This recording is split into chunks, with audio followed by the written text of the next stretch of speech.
നേർവേദി പ്രഭാഷണ പരമ്പരയിലേക്ക് ഏവർക്കും സ്വാഗതം. സുവിശേഷകൻ കുഞ്ഞുമോൻ തോട്ടപ്പള്ളി ഇപ്പോൾ നിങ്ങളുമായി ദൈവവചനം പങ്കുവെക്കുന്നു. ശ്രദ്ധിച്ചാലും.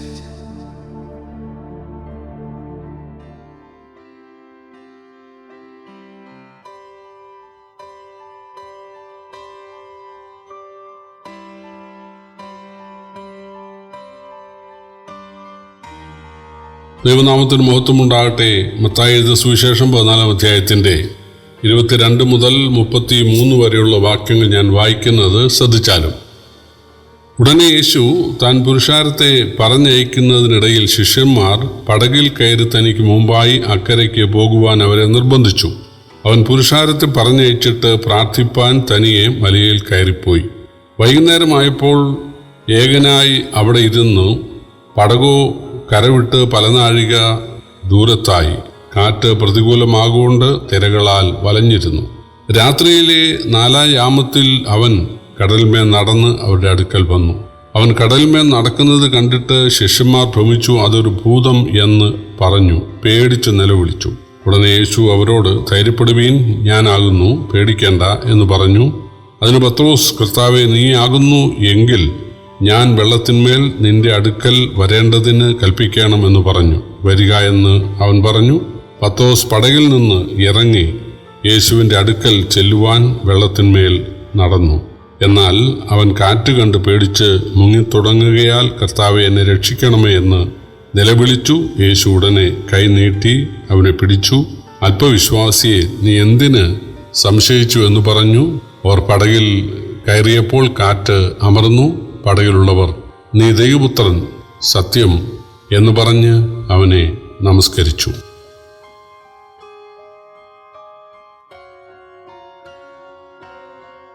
കർത്താവായ യേശുക്രിസ്തു ഇതിനോടകം പല അത്ഭുതങ്ങളും ചെയ്തിട്ടുണ്ട്. വെള്ളത്തെ വീഞ്ഞാക്കിയത് ക്വാളിറ്റിയുടെ മേൽ, ഗുണനിലവാരത്തിൻ്റെ മേൽ തനിക്കുള്ള അധികാരം വെളിപ്പെടുത്തിയതാണ്. അഞ്ചപ്പം കൊണ്ട് 5000 പോഷിപ്പിച്ചത് ക്വാണ്ടിറ്റിയുടെ മേൽ, അളവിൻ്റെ മേൽ തനിക്കുള്ള അധികാരത്തെ വെളിപ്പെടുത്തിയതാണ്. പക്ഷപാത രോഗിക്ക്, അതായത് ശതാധിപൻ്റെ മകന് ദൂരെ ഇരുന്നു കൊണ്ട് സൗഖ്യം നൽകിയത് ദൂരത്തിൻ്റെ മേലും സമയത്തിൻ്റെ മേലും തനിക്കുള്ള അധികാരത്തെ വെളിപ്പെടുത്തിയതാണ്. അതുപോലെ രോഗികൾക്ക് സൗഖ്യം നൽകിയത് താനാണ്. മനുഷ്യനെ സൃഷ്ടിച്ചത് അവൻ്റെ വൈകല്യങ്ങൾ പരിഹരിക്കാൻ തനിക്ക് കഴിയും, സൃഷ്ടാവായി തനിക്ക് കഴിയും എന്ന് യേശു തെളിയിക്കുകയായിരുന്നു.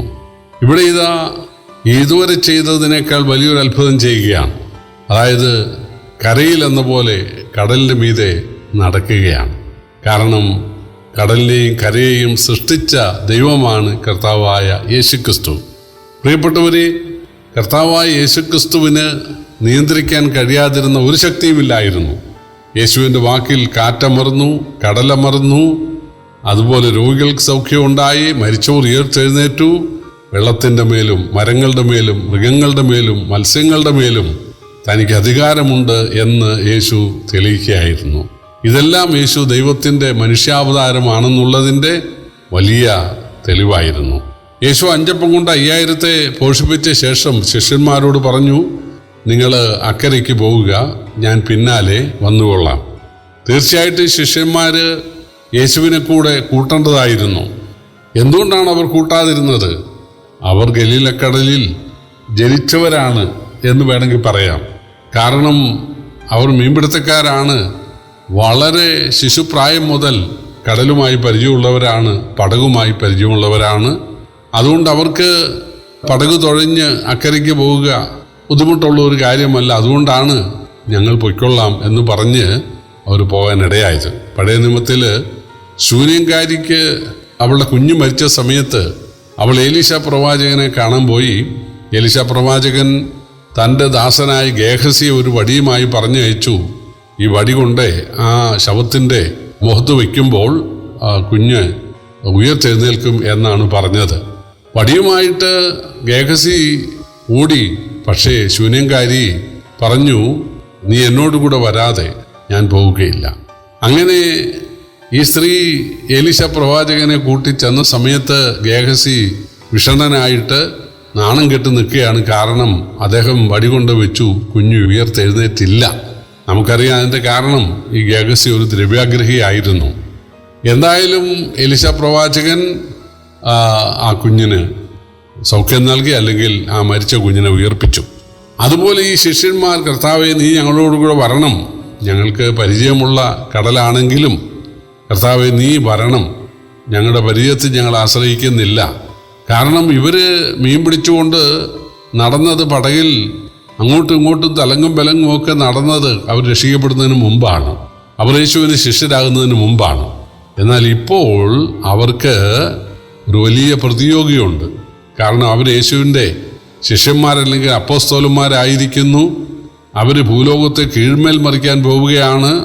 യേശുവിൻ്റെ സുവിശേഷം ലോകം മുഴുവൻ അറിയിക്കുന്നതിൻ്റെ അടിസ്ഥാനത്തിൽ ആളുകൾ ദൈവമുള്ളവരായി തീർന്നു. മദ്യപാനത്തോട് വിട പറയുന്നു, മയക്കുമരുന്നിനോട് വിട പറയുന്നു, കൊലപാതകത്തോട്, വ്യഭിചാരത്തോട്, മോഷണത്തോട് വിട പറയുന്നു, വിഗ്രഹാരാധനയോട് വിട പറയുന്നു, അന്യായമായിട്ടുള്ള പണസമ്പാദനത്തോട് വിട പറയുന്നു, പാട്ടും പ്രാർത്ഥനയും തുടങ്ങുന്നു, വേദപുസ്തകവും പഠിക്കാൻ തുടങ്ങുന്നു, പ്രാർത്ഥിക്കാൻ തുടങ്ങുന്നു, ദൈവമക്കളെ സ്നേഹിക്കാൻ തുടങ്ങുന്നു, കൂട്ടായ്മ ആചരിക്കാൻ തുടങ്ങുന്നു.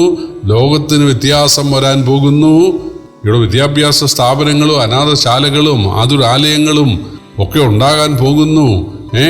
ഇവിടെ വെളിച്ചം ഉണ്ടാകാൻ പോകുന്നു എന്നുള്ള കാര്യം പിശാചിനറിയാം. അതുകൊണ്ട് ഇവരെ തടയുക എന്നുള്ളത് പിശാചിൻ്റെ ഒരു സ്ട്രാറ്റജിയാണ്, പ്രവർത്തന പദ്ധതിയാണ്. പക്ഷേ ശിഷ്യന്മാർക്ക് അത് അറിഞ്ഞുകൂടായിരുന്നു. അവർ പഴയതുപോലെ ഞങ്ങൾക്ക് പരിചയമുണ്ടല്ലോ എന്ന് വിചാരിച്ച് അവർ പടകിൽ അക്കരയ്ക്ക് പോകാനായിട്ട് യാത്ര തിരിച്ചു. 6-7 മൈലിൻ്റെ കാര്യമേ ഉള്ളൂ, നോക്കിയാൽ നോക്കെത്താവുന്ന ആ ദൂരം അത്രേ ഉള്ളൂ. പക്ഷേ സന്ധ്യയ്ക്ക് യാത്ര തിരിച്ചിട്ട് ഇവർ 12 പേര് ഈ പടകിൽ തണ്ടു വലിച്ചിട്ട് അവർക്ക് 1 ഇഞ്ച് നീക്കാൻ, അല്ലെങ്കിൽ അവർക്ക് കാര്യമായിട്ടൊന്നും മുന്നോട്ട് പോകാൻ സാധിച്ചില്ല. അവർ വലഞ്ഞു, അവർ കഷ്ടപ്പെട്ടു. ഇവർക്ക് പത്രോസിനെയും അതുപോലെ അന്ത്രയോസിനെയും ഒക്കെ കർത്താവ് വിളിച്ച ആ സമയത്തെ കാര്യം ഓർക്കാമായിരുന്നു. ഒരു രാത്രി മുഴുവൻ അവർ വല വീശിയിട്ട് ഒരു ചെറിയ മീൻ പോലും കിട്ടിയില്ല. കാരണം ആ കടലിലെ മീനിനെ യേശു മാറ്റിക്കളഞ്ഞു.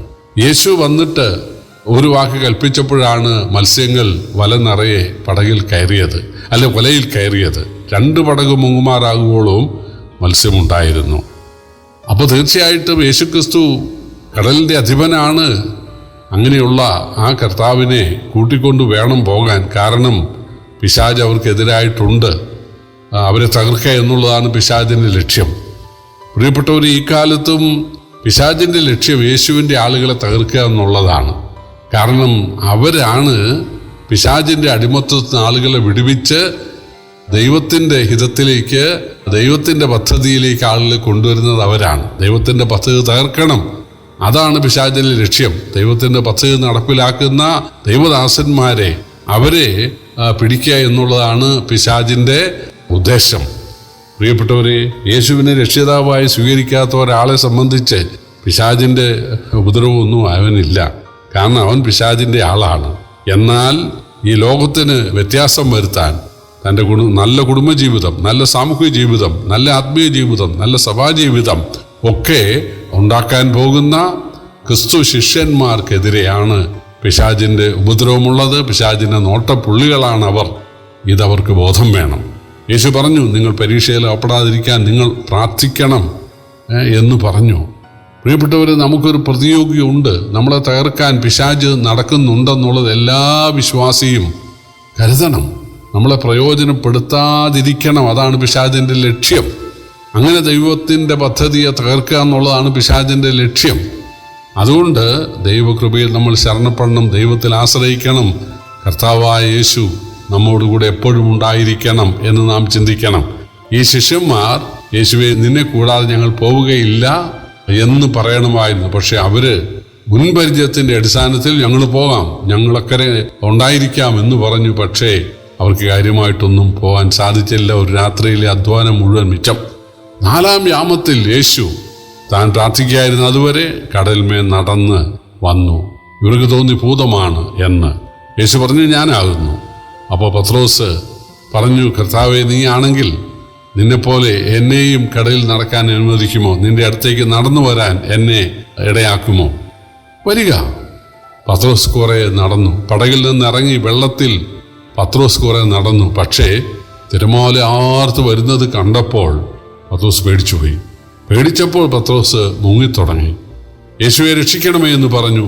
ഉത്തരക്ഷണത്തിൽ യേശു ചോദിച്ചു, നീ എന്തിനു സംശയിച്ചു അല്പവിശ്വാസിയെ, നീ എന്തിനു പേടിച്ചു എന്ന് പറഞ്ഞ് കൈപിടിച്ചു, പടകിലേക്ക് കയറ്റി. ഒട്ടും താമസിയാതെ പടക് കരയ്ക്ക് അടുക്കുവാൻ, കടൽ ശാന്തമാകാൻ ഇടയായി തീർന്നു. പ്രിയപ്പെട്ടവരെ, നാം വിശ്വസിക്കുന്ന, നാം സ്നേഹിക്കുന്ന കർത്താവ് കടലിനെയും കാറ്റിനെയും നിർമ്മിച്ചവനാണ്.